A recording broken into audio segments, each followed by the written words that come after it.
বাংলাদেশের রোহিঙ্গা শিবিরে ২০২৬ সালের শুরুতে শনাক্ত হওয়া হামের সংক্রমণ এখন দেশের শিশু হাসপাতালে চাপের এক নতুন রেকর্ড তৈরি করেছে।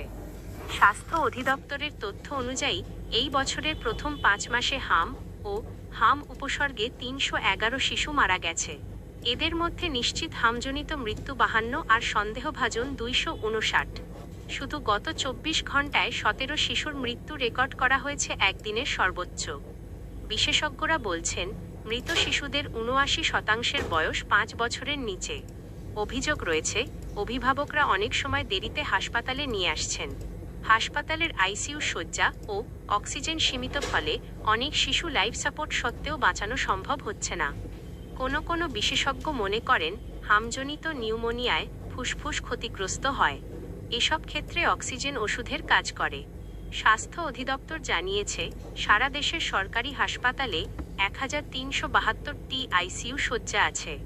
সব শয্যা শিশুদের ব্যবহারের জন্য উপযুক্ত না। ভেন্টিলেটর বা আইসিইউর প্রয়োজন আছে ঠিকই, কিন্তু স্বল্প মূল্যে অক্সিজেন সরবরাহের ব্যবস্থা করা গেলে বেশি সংখ্যক শিশু উপকৃত হতো।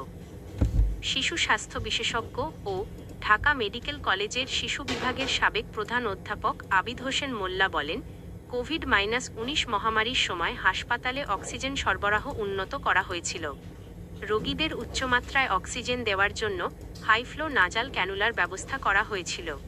এখনও তা করা গেলে কিছু শিশুর মৃত্যু হয়তো ঠেকানো যেত।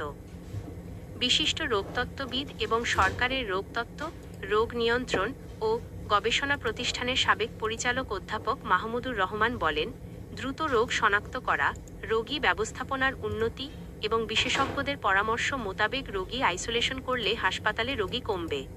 কম রোগী মনোযোগ বেশি পাবে, এতে মৃত্যু কমবে।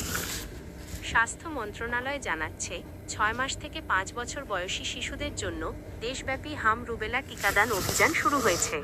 তবে টিকার অ্যান্টিবডি তৈরি হতে কমপক্ষে ৩ সপ্তাহ সময় লাগে। বিশেষজ্ঞরা সতর্ক করছেন, শিশু মৃত্যু হ্রাস করতে হলে রোগ শনাক্তকরণ, আইসোলেশন, আইসিইউ ক্ষমতা বৃদ্ধি ও সময়মতো চিকিৎসা অপরিহার্য। অবশ্য সংক্রমণ ও মৃত্যুর হার মে মাসের শেষভাগ বা জুনে কমতে পারে, শুধু যদি স্বাস্থ্য ব্যবস্থা এবং অভিভাবকরা সময়মতো পদক্ষেপ নেন। অন্যথায় এই সংকট আরও লম্বা সময় ধরে চলতে পারে। কর্মকর্তারা টিকাদান নিয়ে আশাবাদী, কিন্তু বাস্তবে হাসপাতালের সীমিত সুবিধা ও দেরিতে চিকিৎসা শিশুমৃত্যু কমানোর পথে বড় বাধা। টিকার আড়ালে সমস্যাগুলো সমাধান না হলে এই সংকট আরও লম্বা সময় ধরে চলতে পারে।